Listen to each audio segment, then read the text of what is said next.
Item ಯಾವುದೇ ಇರಲಿ try ಮಾಡಿ ಆಚಿ ಚಿಕನ್ ಮಸಾಲಾ. ಆಚಿ chicken masala.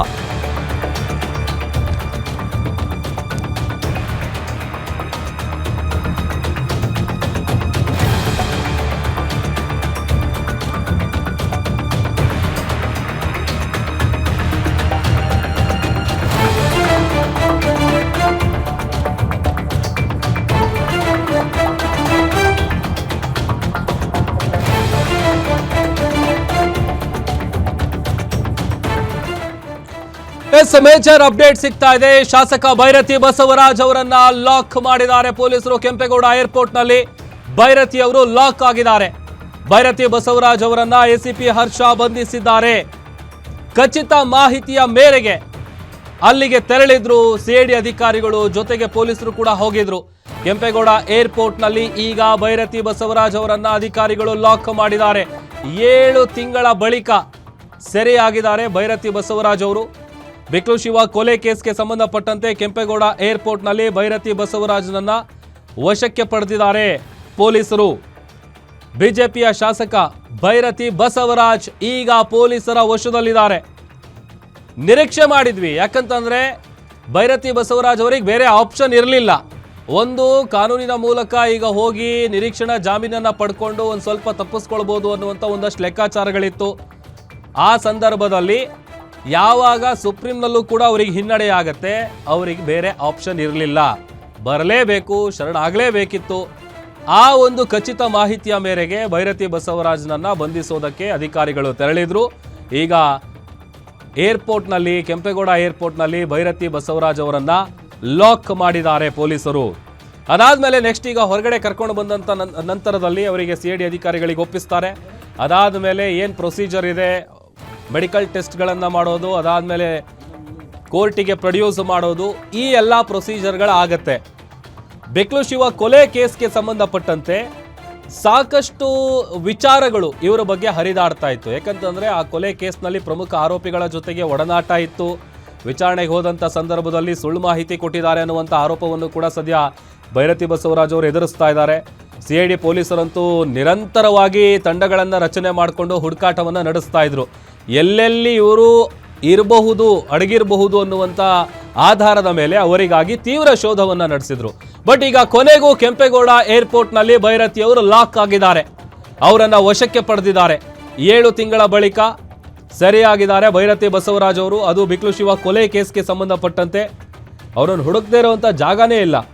Rowdy sheeter ಬಿಕ್ಲು Shiva ಕೊಲೆ ಪ್ರಕರಣದಲ್ಲಿ ತಗಲಾಕೊಂಡಿದ್ದಂತಹ ಬಿಜೆಪಿಯ ಶಾಸಕ ಭೈರತಿ ಬಸವರಾಜ್ಗೆ ಯಾವ ಕ್ಷಣದಲ್ಲಿ ಬೇಕಾದರೂ ನನ್ನನ್ನು ಅರೆಸ್ಟ್ ಮಾಡ್ತಾರೆ ಅನ್ನುವಂಥ ವಿಚಾರ ಅವ್ರ ಗಮನಕ್ಕೆ ಬಂದಿತ್ತು. ಯಾಕೆ ಅಂತ ಅಂದರೆ ನೋಡಿ, ಒಂದು, ಯಾವಾಗ ನಿರೀಕ್ಷಣಾ ಜಾಮೀನಿಗೆ ಅರ್ಜಿ ಹಾಕ್ತಾರೆ ಅಲ್ಲಿ ಒಂದಷ್ಟು ಹೋಪ್ಸ್ ಇತ್ತು ಅವರಿಗೆ. ಅಲ್ಲೊಂದು ವೇಳೆ ಏನಾದರೂ ಅವರಿಗೆ ಒಂದು ಟೆಂಪ್ರವರಿ ರಿಲೀಫ್ ಸಿಗ್ತಾ ಇತ್ತು. ಸಪೋಸ್ ಅಲ್ಲೇನಾದರೂ ಅರ್ಜಿ ವಿಚಾರಣೆ ನಡೆದು ಓಕೆ ಅವರಿಗೆ ಬೇಲ್ ಸ್ಯಾಂಕ್ಷನ್ ಆಗಿದ್ದಿದ್ರೆ. ಬಟ್ ಅಲ್ಲಿ ಯಾವಾಗ ಹಿನ್ನಡೆ ಆಗುತ್ತೆ, ಬೇರೆ ಆಪ್ಷನ್ ಇರಲಿಲ್ಲ. KR ಪುರಂ ಕ್ಷೇತ್ರದ ಬಿಜೆಪಿಯ ಶಾಸಕ ಭೈರತಿ ಬಸವರಾಜ್ ಅವರಿಗೆ ಬಂದು ಸರೆಂಡರ್ ಆಗಬೇಕು, ಇಲ್ಲ ಅಂತ ಅಂದರೆ ಇವರು ಅರೆಸ್ಟ್ ಮಾಡ್ತಾರಲ್ಲ ಅಲ್ಲಿವರೆಗೂ ಕಾಯಬೇಕು. ಇದೆಲ್ಲ ಯಾಕೆ ಅಂತೇಳಿ ಅವರು ಬರ್ತಾ ಇದ್ದಾರೆ ಅನ್ನುವಂಥ ವಿಚಾರ ಗೊತ್ತಾಗ್ತಾ ಇದ್ದಂತೆ ಪಕ್ಕಾ ಮಾಹಿತಿ ಮೇಲೆಗೆ ಹೋದಂತಹ ಅಧಿಕಾರಿಗಳು ಈಗ ಅವರನ್ನು ಲಾಕ್ ಮಾಡಿದ್ದಾರೆ. ಸೊ ಇದು ಸದ್ಯಕ್ಕೆ ಈಗ ಆಗ್ತಾ ಇರುವಂತಹ ಮಹತ್ವದ ಬೆಳವಣಿಗೆ. ಒಂದಷ್ಟು ಫೋಟೋಗಳು ಅವ್ರ ಜೊತೆ, ಯಾಕಂತಂದರೆ ನಿರಂತರವಾಗಿ ಒಡನಾಟ ಇತ್ತು ಅನ್ನುವಂಥ ವಿಚಾರ ಕೂಡ ಸಾಕಷ್ಟು ಚರ್ಚೆಗಳಿಗೆ ಗ್ರಾಸ ಆಗಿತ್ತು. ಬಿಕ್ಲು ಶಿವ ಕೊಲೆ ಕೇಸ್ಗೆ ಸಂಬಂಧಪಟ್ಟಂತೆ ಆರೋಪಿಗಳೇನಿದ್ದಾರೆ ಅವರ ಜೊತೆಗೆ ಒಡನಾಟ ಇತ್ತು, ಯಾರ್ಯಾರ ಜೊತೆ ಲಿಂಕ್ ಇಟ್ಕೊಂಡಿದ್ರು, ಈ ಎಲ್ಲ ವಿಚಾರಗಳು ಕೂಡ ತನಿಖೆ ಮಾಡಿದಂಥ ಸಂದರ್ಭದಲ್ಲಿ ಗೊತ್ತಾಗಿತ್ತು. ಅದಕ್ಕೆ ಪುಷ್ಟಿ ನೀಡುವಂತೆ ಒಂದಷ್ಟು ಫೋಟೋಗಳು ಕೂಡ ಸಿಕ್ಕಾಪಟ್ಟೆ ವೈರಲ್ ಆಗಿದ್ವು. ಒಂದಷ್ಟು ಡೀಟೇಲ್ಸ್ ಕೊಡ್ತಾರೆ ನಮ್ಮ crime bureau head SK Manjunath. ಡೆಸ್ಕಿಂದ ಲೈವ್ ಜಾಯ್ನ್ ಆಗ್ತಾ ಇದ್ದಾರೆ. ಮಂಜುನಾಥ್, ಈಗ ನಿರೀಕ್ಷೆ ಮಾಡದಂತೆ ಭೈರತಿ ಬಸವರಾಜ್ ಅವರನ್ನ ಪೊಲೀಸರು ಲಾಕ್ ಮಾಡಿದ್ದಾರೆ, ಮುಂದೆ ಏನು ಅಂತ? ಪ್ರಭು, ಏನು ಬಿಕ್ಲು ಶಿವ ಕೊಲೆ ಪ್ರಕರಣಕ್ಕೆ ಸಂಬಂಧಪಟ್ಟಂತೆ ಭಾರತೀನಗರ ಪೊಲೀಸರಿಂದ ತಪ್ಪಿಸಿಕೊಂಡಿದ್ದಂಥ ಶಾಸಕ ಭೈರತಿ ಬಸವರಾಜ್ ಇವತ್ತು ಸಿಐಡಿ ಪೊಲೀಸರ ಬಲೆಗೆ ಬಿದ್ದಿರ್ತಕ್ಕಂಥದ್ದು. ಯಾವಾಗ ಸುಪ್ರೀಂ ಕೋರ್ಟ್ನಲ್ಲಿ ಸಲ್ಲಿಸಿದಂಥ ನಿರೀಕ್ಷಣಾ ಜಾಮೀನು ಅರ್ಜಿ ವಜಾ ಆಯಿತು, ಅಲ್ಲೇ ಒಂದು ಸೂಚನೆಯನ್ನು ಸುಪ್ರೀಂ ಕೋರ್ಟ್ನ ಮುಖ್ಯ ನ್ಯಾಯಮೂರ್ತಿಗಳ ಪೀಠ ಕೊಟ್ಟಿತ್ತು. ಜನಸೇವಕರಾದವರು ಧೈರ್ಯವಾಗಿ ವಿಚಾರಣೆಯನ್ನು, ತನಿಖೆಯನ್ನು ಎದುರಿಸಬೇಕು ಅಂತಕ್ಕಂಥ ಒಂದು ಸೂಚನೆಯನ್ನು ಸಹ ಕೊಟ್ಟಿತ್ತು. ಆ ಮಾಹಿತಿಯಂತೆ ಅವರ ಸೂಚನೆಯಂತೆ ಅಲ್ಲಿ ಇದ್ದಂಥ ಹಿರಿಯ ವಕೀಲರಾದಂಥ ಮುಕುಲ್ ರೋಹಟಗಿ ಅವರು ಸಲ್ಲಿಸಿದಂಥ ನಿರೀಕ್ಷಣಾ ಜಾಮೀನು ಅರ್ಜಿಯನ್ನು ವಾಪಸ್ಸು ಪಡೆದಿದ್ರು. ಜೊತೆಗೆ ನಮ್ಮ ಕಕ್ಷಿದಾರರು ಪೊಲೀಸರ ಮುಂದೆ ಶರಣಾಗತಿ ಆದಂಥ ಬಳಿಕ ನಾವು ರೆಗ್ಯುಲರ್ ಬೇಲ್ಗೆ ಹೈಕೋರ್ಟ್ನಲ್ಲಿ ಅರ್ಜಿಯನ್ನು ಸಲ್ಲಿಸ್ತೇವೆ ಅಂತಕ್ಕಂಥ ಒಂದು ಮಾಹಿತಿಯನ್ನು ಸುಪ್ರೀಂ ಕೋರ್ಟ್ನಲ್ಲಿ ಉಲ್ಲೇಖ ಮಾಡಿದರು. ಅದಾದ ಬಳಿಕ ಏನು ಮುಂಬೈನಲ್ಲಿ ಒಂದು ಸ್ಟಾರ್ ಹೋಟೆಲ್ನಲ್ಲಿ ಅವರು ಉಳ್ಕೊಂಡಿದ್ದಾರೆ ಅಂತಕ್ಕಂಥ ಮಾಹಿತಿಯನ್ನು ಸಹ ಅವರು ನೀಡಿದರು. ಇದರ ಮಧ್ಯೆ ಏನು ಮಧ್ಯಾಹ್ನ 3 ಗಂಟೆ ನಂತರ ಹೈದರಾಬಾದ್ನಿಂದ ಬೆಂಗಳೂರಿನತ್ತ ಬೈರತಿ ಬಸವರಾಜ್ ಪ್ರಯಾಣವನ್ನು ಬೆಳೆಸ್ತಾ ಇದ್ದಾರೆ ಅನ್ನೋ ಒಂದು ಮಾಹಿತಿ ಲಭ್ಯ ಆಗಿತ್ತು. ಆ ಒಂದು ಮಾಹಿತಿ ಆಧಾರದ ಮೇಲೆ 4 ತಂಡಗಳು ವಿಶೇಷವಾಗಿ ರೆಡಿ ಮಾಡಿದಂಥ CID ಅಧಿಕಾರಿಗಳ ತಂಡ, ಒಂದು ತಂಡ ಏರ್ಪೋರ್ಟು, ಮತ್ತೊಂದು ತಂಡ ರೈಲ್ವೆ ನಿಲ್ದಾಣ, ಮತ್ತೊಂದು ತಂಡ ಅವರು ಎಲ್ಲಿದ್ದಾರೆ ಅನ್ನೋದ್ರ ಬಗ್ಗೆ ಮಾಹಿತಿನ ಕಲೆ ಹಾಕಿ ಪ್ರತಿಯೊಂದು ಮೂಮೆಂಟ್ಸನ್ನು ಸಹ ಒಂದು ಚಲನವಲನದ ಮೇಲೆ ನಿಗಾ ಇಟ್ಟಿದ್ರು. ಈಗ ಏನು ಹೈದರಾಬಾದ್ ಮಾರ್ಗವಾಗಿ ಬೆಂಗಳೂರಿಗೆ ಬಂದಂಥ ವಿಮಾನದಲ್ಲಿ ಬೈರತಿ ಬಸವರಾಜ್ ಬಂದಿಳಿದಿದ್ದಾರೆ. ಅವರನ್ನು ನೇರವಾಗಿ CID ಅಧಿಕಾರಿಗಳು ಏರ್ಪೋರ್ಟ್ನಲ್ಲಿ ಅಂದರೆ ಬೆಂಗಳೂರು ಇಂಟರ್ನ್ಯಾಷನಲ್ ಏರ್ಪೋರ್ಟ್ನಲ್ಲಿ ಬೈರತಿ ಬಸವರಾಜ್ ಅವ್ರನ್ನ ಲಾಕ್ ಮಾಡ್ಕೊಂಡಿದ್ದಾರೆ. ಸದ್ಯ ಅವರನ್ನು ಕರೆದುಕೊಂಡು ಬಂದು ಒಂದು CID ಕಚೇರಿಯಲ್ಲಿ ಅರೆಸ್ಟ್ ಪ್ರೋಸೆಸ್ಸನ್ನು ನಡೆಸಲಾಗುತ್ತೆ. ಬಳಿಕ ಅವರನ್ನು ಜನಪ್ರತಿನಿಧಿಗಳ ಕೋರ್ಟ್ನ ನ್ಯಾಯಾಧೀಶರ ಮನೆಗೆ, ಯಾಕೆಂತಂದರೆ ಸಮಯ ಈಗ 7 ಗಂಟೆ 10 ನಿಮಿಷ ಆಗಿದೆ, ಕೋರ್ಟ್ ಕಲಾಪ ಮುಗಿದಂಥ ಹಿನ್ನೆಲೆಯಲ್ಲಿ ಜಡ್ಜು ಅವರ ಮನೆಗೆ ಹೋಗಿರ್ತಾರೆ. ಅವರ ನಿವಾಸಕ್ಕೆ ತೆರಳಿ ಅವರ ಮುಂದೆ ಹಾಜರುಪಡಿಸಲಾಗುತ್ತೆ. ಬಳಿಕ ಈ ಪ್ರಕರಣದಲ್ಲಿ ಅಂದರೆ ಬಿಕ್ಲು ಶಿವು ಕೊಲೆ ಪ್ರಕರಣದಲ್ಲಿ 5ನೇ ಆರೋಪಿಯಾಗಿರ್ತಕ್ಕಂಥ ಶಾಸಕ ಬೈರತಿ ಬಸವರಾಜ್ ಏನಿದ್ದಾರೆ ಅವರಿಗೂ ಮತ್ತು ಪ್ರಕರಣದ A1 ಆರೋಪಿಯಾಗಿರ್ತಕ್ಕಂಥ ಜಗದೀಶು ಇತರೆ ಸುಪಾರಿ ಪಡೆದು ಯಾವ ರೌಡಿ ಶೀಟರ್ ಬಿಕ್ಲು ಶಿವನ ಮೇಲೆ ಮಾರಕಾಸ್ತ್ರಗಳಿಂದ ಹಲ್ಲೆ ಮಾಡಿ ಹೋದ್ರು ಅವರ ಜೊತೆಗಿದ್ದಂಥ ಸಂಪರ್ಕ, ಜೊತೆಗೆ ಇಡೀ ಪ್ರಕರಣದಲ್ಲಿ ತಾನು ತಪ್ಪಿಸ್ಕೊಳ್ಬೇಕು ಅನ್ನೋ ನಿಟ್ಟಿನಲ್ಲಿ ಏನೆಲ್ಲ ತಂತ್ರಗಾರಿಕೆಗಳನ್ನು ಮಾಡಿದ್ರು ಅವೆಲ್ಲವನ್ನು ಈಗಾಗಲೇ CID ಅಧಿಕಾರಿಗಳು ಕಲೆಕ್ಟ್ ಮಾಡಿದ್ದಾರೆ. ಅದು CDR ಡೀಟೇಲ್ಸ್ ಇರ್ಬೋದು, ಜೊತೆಗೆ ಟವರ್ ಡಂಪ್ ಇರ್ಬೋದು, ನಂತರ ಅವರ ಫೈನಾನ್ಷಿಯಲ್ ಟ್ರಾನ್ಸಾಕ್ಷನ್ ಇರ್ಬೋದು, ಇವೆಲ್ಲವೂ ಸಹ ಕಲೆ ಹಾಕಿದ್ದಾರೆ.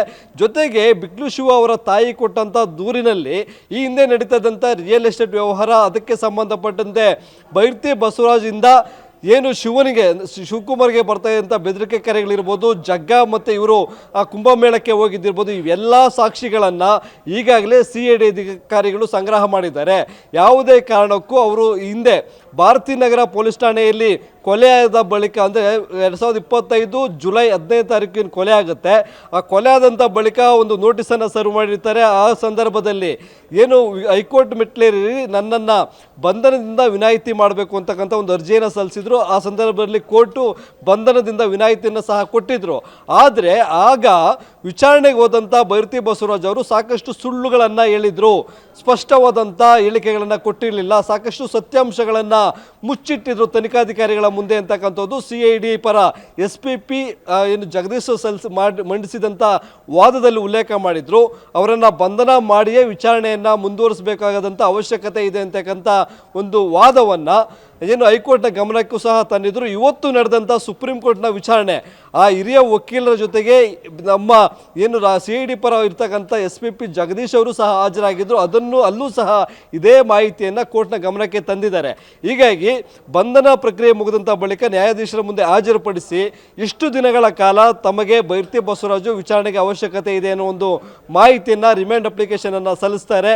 ಅದರಲ್ಲಿ ಯಾವ ಸಾಕ್ಷಿಗಳನ್ನು ಕಲೆ ಹಾಕಬೇಕು, ಯಾವ ರೀತಿಯಾಗಿ ಯಾರನ್ನು ವಿಚಾರಣೆ ಒಳಪಡಿಸಬೇಕು, ಜೊತೆಗೆ ಇವರನ್ನು ಪ್ರತ್ಯಕ್ಷದರ್ಶಿಗಳ ಮುಂದೆ ಒಂದು ಐಡೆಂಟಿಫಿಕೇಶನ್ ಪೀರಿಯಡ್ ಇರ್ಬೋದು, ಅಥವಾ ಇವರ ವಿರುದ್ಧ ಸಂಗ್ರಹಿಸಿರ್ತಕ್ಕಂಥ CDR ಡೀಟೇಲ್ಸ್ ಇರ್ಬೋದು, ಫೈನಾನ್ಷಿಯಲ್ ಟ್ರಾನ್ಸಾಕ್ಷನ್ ಇರ್ಬೋದು, ಅವೆಲ್ಲವನ್ನು ಅವರ ಮುಂದೆ ಇಟ್ಟು ಪ್ರಶ್ನೆ ಮಾಡುವಂಥ ಸಾಧ್ಯತೆ ಇದೆ. ಹೀಗಾಗಿ ಏನು ಜನಪ್ರತಿನಿಧಿಗಳ ವಿಶೇಷ ಕೋರ್ಟ್ನ ನ್ಯಾಯಾಧೀಶರ ಮುಂದೆ ಹಾಜರುಪಡಿಸಿ ತಮಗೆ ಏನು ತನಿಖೆಗೆ ಇಷ್ಟು ದಿನಗಳ ಕಾಲ ಬೈರತಿ ಬಸವರಾಜು ಬೇಕು ಅನ್ನೋದ್ರ ಬಗ್ಗೆ ಒಂದು ಮನವಿಯನ್ನು ಮಾಡ್ತಾರೆ.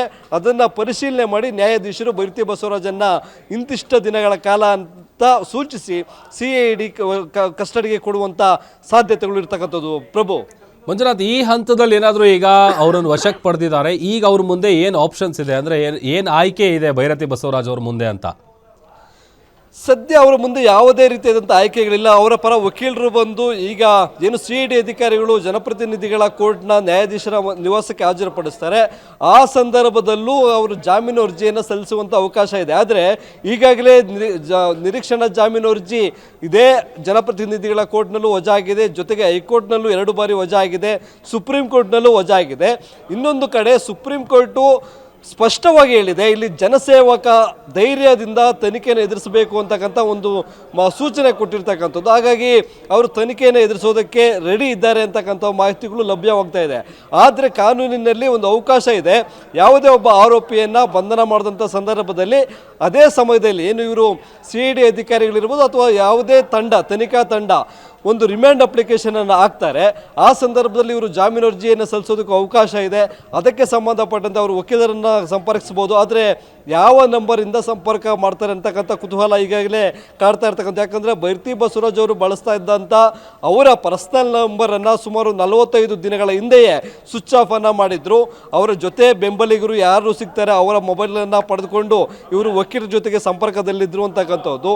ಈಗ ಅವರು ಬಂಧನಕ್ಕೊಳಗಾಗಿದ್ದಾರೆ ಅಂತಕ್ಕಂಥ ಸುದ್ದಿ ತಿಳಿದ ಕೂಡಲೇ ಅವರ ವಕೀಲರು ನೇರವಾಗಿ CID ಕಚೇರಿಗೂ ಆಗಮಿಸ್ತಾರೆ. ನಂತರ ಅವರನ್ನು ಯಾವ ಕೋರ್ಟ್ನ ನ್ಯಾಯಾಧೀಶರ ಮುಂದೆ ಅವರ ನಿವಾಸದ ಮುಂದೆ ಹಾಜರುಪಡಿಸ್ತಾರೆ, ಅಲ್ಲಿಗೂ ಸಹ ಹೋಗಿ ಒಂದು ಜಾಮೀನು ಅರ್ಜಿಯನ್ನು ಸಲ್ಲಿಸುವಂಥ ಅವಕಾಶ ಇದೆ. ಆ ಒಂದು ಪ್ರೋಸೆಸ್ಸನ್ನು ಅವ್ರು ಮಾಡ್ಬೋದು. ಅದರ ಜೊತೆಗೆ ಈಗ CID ಅಧಿಕಾರಿಗಳು ಅರೆಸ್ಟ್ ಮಾಡಿದ್ದಾರೆ. ಇಲ್ಲಿ ಶರಣಾಗೋದಕ್ಕೆ ಬಂದಂಥ ಬೈರತಿ ಬಸವರಾಜನ್ನು ಅರೆಸ್ಟ್ ಮಾಡುವ. ಯಾಕೆಂದರೆ ಶರಣಾಗತಿ ಆದರು ಅಂತಂದರೆ ತನಿಖಾ ತಂಡದ ಮೇಲೂ ಸಹ ಕೋರ್ಟ್ ಗರಂ ಆಗುತ್ತೆ. ಯಾಕೆಂದರೆ ಇಲ್ಲಿ ನಾವು ಹುಡುಕಾಟವನ್ನು ನಡೆಸ್ತಾ ಇದ್ದೀವಿ, ಲುಕೌಟ್ ನೋಟಿಸನ್ನು ಜಾರಿ ಮಾಡಿದ್ದೀವಿ ಅನ್ನೋದ್ರ ಬಗ್ಗೆ ಎಲ್ಲ ಹೇಳಿಕೆಗಳನ್ನು ಕೊಟ್ಟಿದ್ದಾರೆ. ಹಾಗಾದರೆ ಏರ್ಪೋರ್ಟಿಂದ ಕೋರ್ಟ್ಗೆ ಬರೋದು ಅಥವಾ ನ್ಯಾಯಾಧೀಶರ ಮುಂದೆ ಹೋಗಿ ಅವರು ಶರಣಾದಾಗ ಇವರ ಕರ್ತವ್ಯ ಲೋಪ ಎದ್ದು ಬರುತ್ತೆ. ಹಾಗಾಗಿ ಪೊಲೀಸರು ನೇರವಾಗಿ ಬೈರತಿ ಬಸವರಾಜ್ ಅವರನ್ನು ಏರ್ಪೋರ್ಟಲ್ಲೇ ಅರೆಸ್ಟ್ ಮಾಡಿ ಅಲ್ಲಿಂದ ಕೆಲವೊಂದು ಪ್ರೋಸೆಸ್ಗಳಿರುತ್ತೆ ಅದೆಲ್ಲ ಮುಗಿಸಿ ನ್ಯಾಯಾಧೀಶರ ಮುಂದೆ, ಯಾಕಂದರೆ ಮೆಡಿಕಲ್ ಟೆಸ್ಟ್ ಮಾಡಿಸ್ಬೇಕಾಗತ್ತೆ, ಜೊತೆಗೆ ಅವೆಲ್ಲ ಪ್ರಕ್ರಿಯೆಗಳನ್ನು ಮುಗಿಸಿ ನ್ಯಾಯಾಧೀಶರ ನಿವಾಸಕ್ಕೆ ಹಾಜರುಪಡಿಸುವಂಥ ವ್ಯವಸ್ಥೆಯನ್ನು ಕೈಗೊಂಡಿದ್ದಾರೆ. Prabhu, okay, thank you Manjunath ನಿಮ್ಮೆಲ್ಲ ಡೀಟೇಲ್ಸ್ಗಾಗಿ.